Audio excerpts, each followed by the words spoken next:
Hey guys, wolves are afraid of fire, but you can call me Church. This week, I'm going to be talking to you about the Nintendo Switch. This evening, I'm drinking an Alrier. It is a medium bodied Portuguese red with flavors of plum and blackberry and a very slight hint of spice and minty flavor. Paired nicely with an oven baked DiGiorno Meat Lovers pizza. So last week, I finally got my fucking federal tax refund back, and I decided, fuck it. I've saved up enough that I am perfectly stable during my re entry into the job market. I've got a good job interview, a very promising job interview coming up soon. I will keep my promise to myself and spend that federal tax refund on a Switch and some games. So I ordered that as a treat for myself, and it just came in this week. So I wanted to go over my impressions of the system and the games that I've been playing on it for you guys. First off, the Switch is fucking dope. I like it a lot. I've played these games in most of the different controller methods. Handheld, I fucking love. So I played in handheld mode. Fucking great. The screen is huge. It's very crisp. The controls are good. It's unique having a handheld with controller rumble, and it's fucking awesome. It really is more engaging that way and more of a simulation of full console gaming. Console mode, pretty good. I mean, it's an up-resed version of the handheld mode, and I do like the controller. It's really cute. It's small, and it's light, and it's shaped like a fucking square, and I think it's funny, and I think it's cute.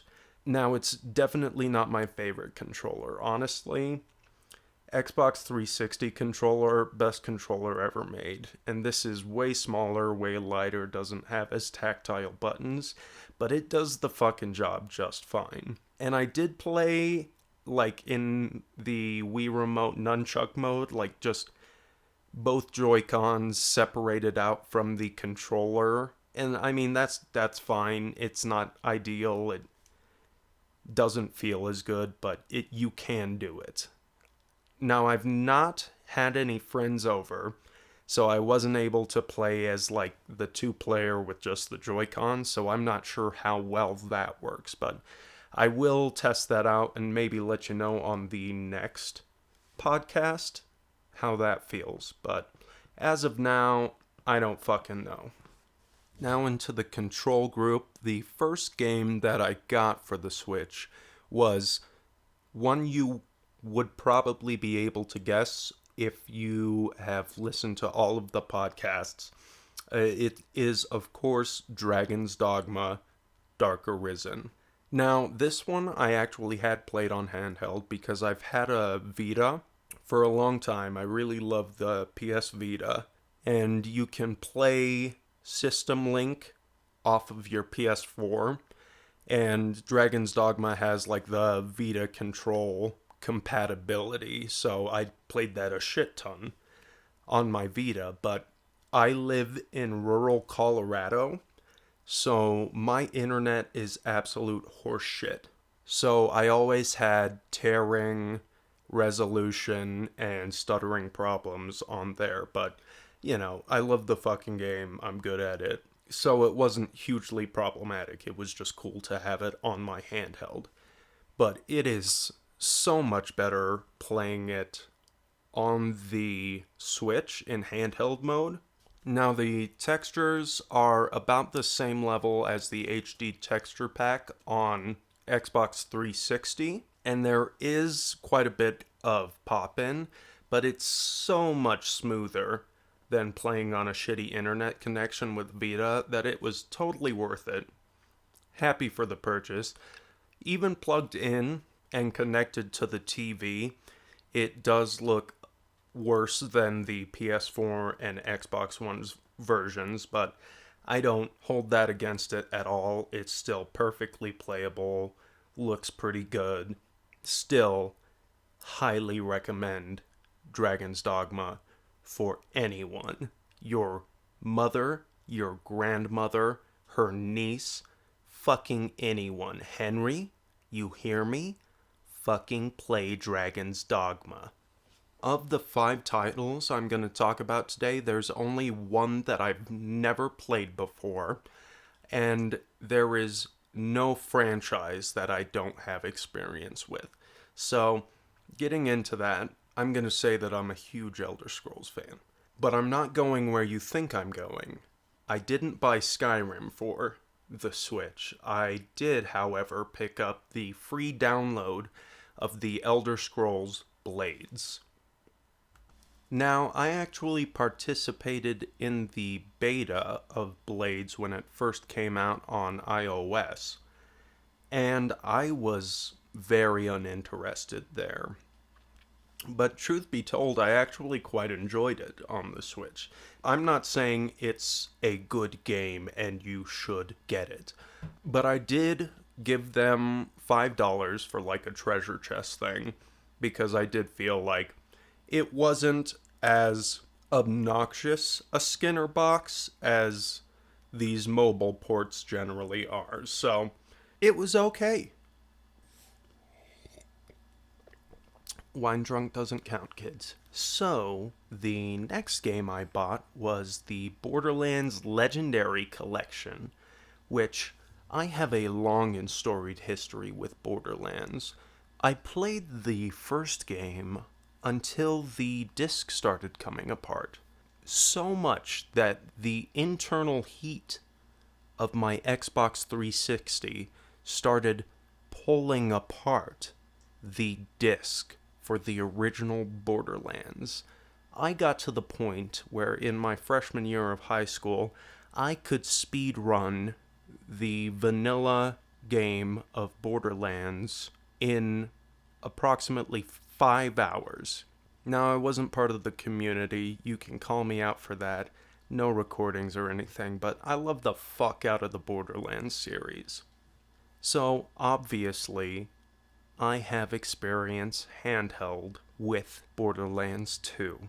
However, I can't compare the shitty Vita port to this one because, of course, the pre-sequel and Borderlands 2 are downloadable games on this collection. And as I said, I have a fucking terrible internet connection down here in South Lyman. So I was only able to play the first Borderlands on here. And honestly, it plays great. It's smooth, no stuttering. The textures look great. They took it from the Ultimate Collection, which released on PS4 and Xbox One, and it's fucking good. Borderlands is great. I really enjoy it in handheld, surprisingly. I thought FPSs kinda sucked on handheld, but this and the Vita Killzone game proved me wrong. Now, of course, with the slotted Joy-Cons on the controller, it doesn't play as well as like on the Xbox One controller. Of course, it's an FPS, but when you're laying in bed and you're like, fuck it, I'm down for some Borderlands, it's much better to play it on handheld Switch than just plug in your old 360 and play it in bed that way. It's nice. I recommend it. Can you hear my dog licking herself? She's not my dog, though. She's my mom's dog that I'm babysitting, but she's been with me for about 2 weeks now, almost 2 weeks, and I'm really enjoying her presence, especially in this rough time in my life. It feels really good to take care of a dog. I've always had cats, and I've got my turtle, and that's great. I love Suchong, my kitten. He's a very good boy. But it is different having a dog around. She fucking licks herself so much, and it's so loud. But she is very cute, so that's okay. Now, I am consistently a late adopter of Nintendo's hardware. One game that I really enjoyed was Xenoblade Chronicles on the Wii, because I purchased a Wii, and these great guys at Doc's Game Store, a fantastic retro game store that I go to consistently in Aurora, said, okay, we've got one copy of Xenoblade Chronicles here. It's usually $80, but since you're buying the console, we'll throw it in for you for $40. And I was like, holy fucking shit, yeah, I love JRPGs. I love ARPGs. Totally down. Thank you guys very much. So I did. I played the shit out of that. That and No More Heroes were the first two games I bought for my Wii. Fucking loved them. I never beat Xenoblade Chronicles on the Wii, though. I got pretty far, but I don't know. It's a little harder to motivate yourself to play Wii games. But I did really want to purchase Xenoblade Chronicles 2 for the Switch. However, I accidentally ordered the original Xenoblade Chronicles for the Switch. So I did get that. Love it. The graphics are hugely improved. Looks great. The controls are much better. And I'm really excited to play Xenoblade Chronicles 2 after I beat the first one, now on Switch. Now, in terms of red, I really prefer French or Italian. Italian's my favorite. French is great for white wines, but Portuguese and Spanish just seem to lean more on the fruit flavor than I prefer, and it doesn't have that really rich body that an Italian red has. Good Italian cab is my favorite. I mean, talk fucking dirty to me. But Aurier, pretty good, pretty standard for Portuguese red. Not one I'm gonna buy again, but you know, if you want a good wine for a nice oven roasted sausage and pepperoni pizza, I say go for it. I want to give a bit of a caveat here. I have not beaten any of these games on the Switch. I obviously haven't had time. The day my Switch was delivered was on Monday, so I've had a week to dabble in all of these, and a lot of them are very large games. So this next one that I'm going to talk about, I have not beaten. Please do not spoil it for me. I'm super excited to play through it.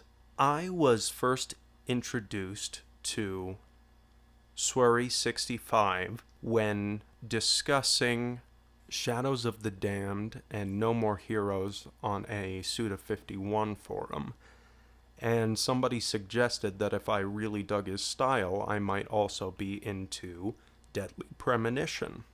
I looked up trailers and discussions, and I knew pretty quickly, yeah, I was fucking into this guy's style, so I ordered Deadly Premonition for the Xbox 360 as soon as I could. Got it in, played the shit out of it. I will say, I have never beaten it, because every time I get to the last boss, I have no ammo. And so I felt I got so much of the experience that I was comfortable just looking up the ending and watching it anytime I got in that position. So I got there a couple times, and I've just watched the ending, and I fucking dig it so much. Just the fetishization of mundanity and cinematography combines really well into something that I really fuck with. So I ordered Deadly Premonition 2, A Blessing in Disguise, as soon as I saw that it was on Switch. So I've barely started into it. These are generally long games. So I'm really excited. I may actually go like in depth into Swery's catalog, which is short. It's, I think, just the Deadly Premonition games and D4, which I'm one of the few people that just loved D4 and played the shit out of it. I think I got all the Chivos on it, and I was super sad that it didn't get more episodes and didn't finish off its story. So hopefully this Deadly Premonition game will sell well enough to let him make a fully realized story for D4. Maybe even on the fucking Switch. Like, it fits really well with his character. And I'm gonna be honest, the fact that your character's car was stolen and replaced with a skateboard, and he just fucking skates around the whole town is fucking hilarious to me, and I love it. I'm so excited to play through this game. I am going to talk about this in the future. Maybe I'll even do like a podcast episode where I talk about both Swery and Suda and kind of compare their philosophy and game design styles.